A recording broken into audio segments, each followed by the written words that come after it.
సుగాలి ప్రీతి అమ్మగారిని నేను ఒకటే అడగదలుచుకున్నాను. అమ్మ, మీరు మీ పాప గురించి ఎప్పటి నుంచో పోరాడుతున్నారు.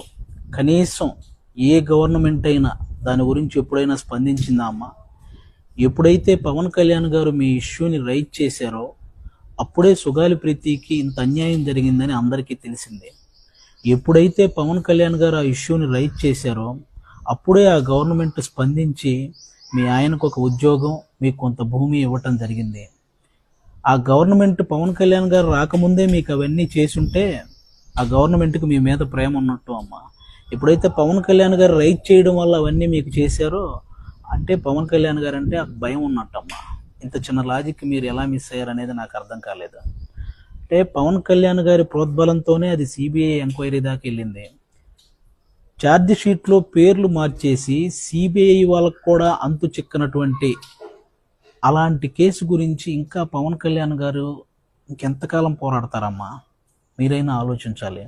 అలాంటి పవన్ కళ్యాణ్ గారిని పట్టుకొని ఓట్ల కోసం ఈ ఇష్యూని వాడుకున్నారు. ఆ మాట నీకు ఎలా అనిపించిందమ్మా తల్లి? అసలు ఎవరికి అర్థం కాలేదు. ఓట్ల కోసం పవన్ కళ్యాణ్ గారిని ఇష్యూని వాడుకుంటున్నారా? అరే, తన నెలకి తనకు వస్తున్న జీతంలో ఒక్క రూపాయి కూడా తీసుకోకుండా వస్తున్న ప్రతి రూపాయిని పిఠాపురంలో ఉన్న అనాథ పిల్లలకి పంపిస్తున్నటువంటి పవన్ కళ్యాణ్ గారు ఓట్ల కోసం ఒక ఇష్యూని వాడుకుంటారా? కుల మతాలతో సంబంధం లేకుండా కష్టాల్లో ఉన్న ప్రతి రైతుకి 2 లక్షల రూపాయలు సహాయం చేసుకుంటూ వెళ్ళిన పవన్ కళ్యాణ్ గారు ఓట్ల కోసం ఒక ఇష్యూని వాడుకుంటారా? మీలాగే ఫిజికల్లీ హ్యాండిక్యాప్డ్గా ఉన్న మహిళా క్రికెటర్లందరికీ తన సొంత డబ్బులు ₹1 కోటి సహాయం చేసిన పవన్ కళ్యాణ్ గారు ఓట్ల కోసం ఒక ఇష్యూని వాడుకుంటారా? అరే, ఇంకా ఎన్నని చెప్పాలమ్మా? ఒక ముసలావిడ జస్ట్ జనసేన విజయం కోసం కోరుకుంది అని చెప్పి ఆవిడని ఆఫీస్కి పిలిపించి ఆవిడకి చీర పెట్టి డబ్బులు పెట్టి నీకు ఇంకో కొడుకున్నాడమ్మా అని చెప్పిన పవన్ కళ్యాణ్ గారు ఓట్ల కోసం ఒక ఇష్యూని వాడుకుంటారా? అన్నా, మాకు రోడ్లు కావాలి అని చిన్న పిల్లల దగ్గర నుంచి పేద పిల్లల వరకు ఎక్కడ ఏ మారుమూల ప్రాంతాల్లో ఎవరడిగినా సరే వెంటనే స్పందించి అక్కడ రోడ్లు వేయించిన పవన్ కళ్యాణ్ గారు ఓట్ల కోసం ఒక ఇష్యూని వాడుకుంటారా?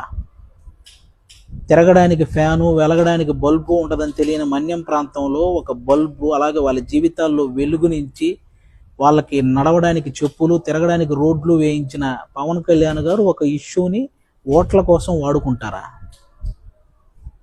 అమ్మా, ఓట్ల కోసం ఇష్యూని వాడుకునే వాళ్ళు సంపాదించుకుంటారు కానీ ఇలా సహాయం చేయరమ్మా. మీరు ఇది ఒక్కటి గుర్తుపెట్టుకోవాలి. ఆ మాట మీరు ఎందుకు అన్నారో తెలియదు.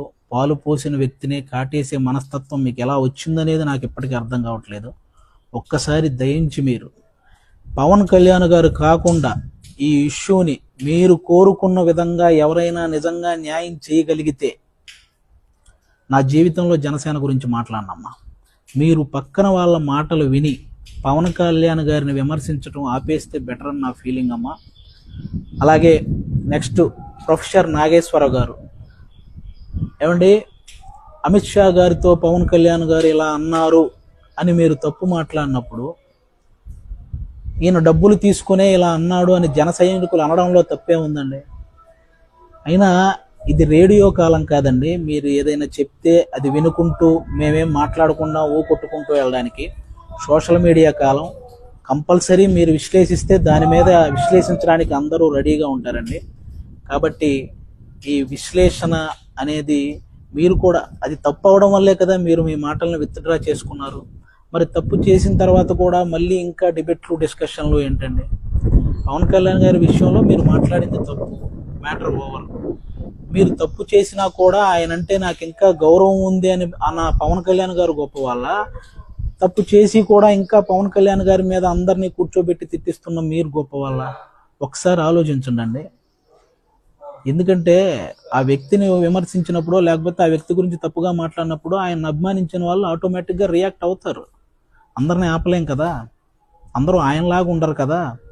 కాబట్టి ఇది ఒకసారి మీరు ఆలోచించాలని మనస్ఫూర్తిగా కోరుకుంటున్నాను. ఇంకా అంబటి రాంబాబు గారు, పేరు నాని గారు, ఇంకా కాపు కులానికి సంబంధించిన కొంతమంది వ్యక్తులు మాట్లాడితే పవన్ కళ్యాణ్ గారు కాపు కులాన్ని తాకట్టు పెట్టాడు అంటుంటారు. అయ్యా, ఇన్నేళ్ల రాజకీయ చరిత్రలో కాపు కులం నుంచి పవన్ కళ్యాణ్ గారి లాంటి స్థాయికి ఎదిగిన వ్యక్తి ఒక్కరైనా ఉన్నారా? ఈరోజు ఆంధ్రప్రదేశ్ని చంద్రబాబు నాయుడు గారితో పాటు ఈక్వల్గా పరిపాలిస్తున్న పవన్ కళ్యాణ్ గారు అంటే కాపు కులాన్ని తాకట్టు పెట్టినట్ట, కాపు కులాన్ని నిలబెట్టినట్ట? అయినా దేశాన్ని గురించి పాటుపడుతున్న వ్యక్తికి ఒక కులాన్ని అంటగట్టడం ఎంతవరకు కరెక్ట్? అసలు కులానికో మతానికో అలా అలా ఆ పిచ్చి ఉన్న వ్యక్తి అతను. అందరినీ సమానంగా చూసే వ్యక్తి, అన్ని కులాలని అన్ని మతాలని తన వెంట నడపాలనే వ్యక్తి. ఆయన సనాతన ధర్మం అనేది హిందూ ధర్మాన్ని ప్రేమిస్తున్నట్టు, ఇతర ధర్మాలని గౌరవిస్తున్నట్టు, అంతేగాని ఓన్లీ హిందువుల్ని వెనకేసుకొస్తున్నట్టు కాదు.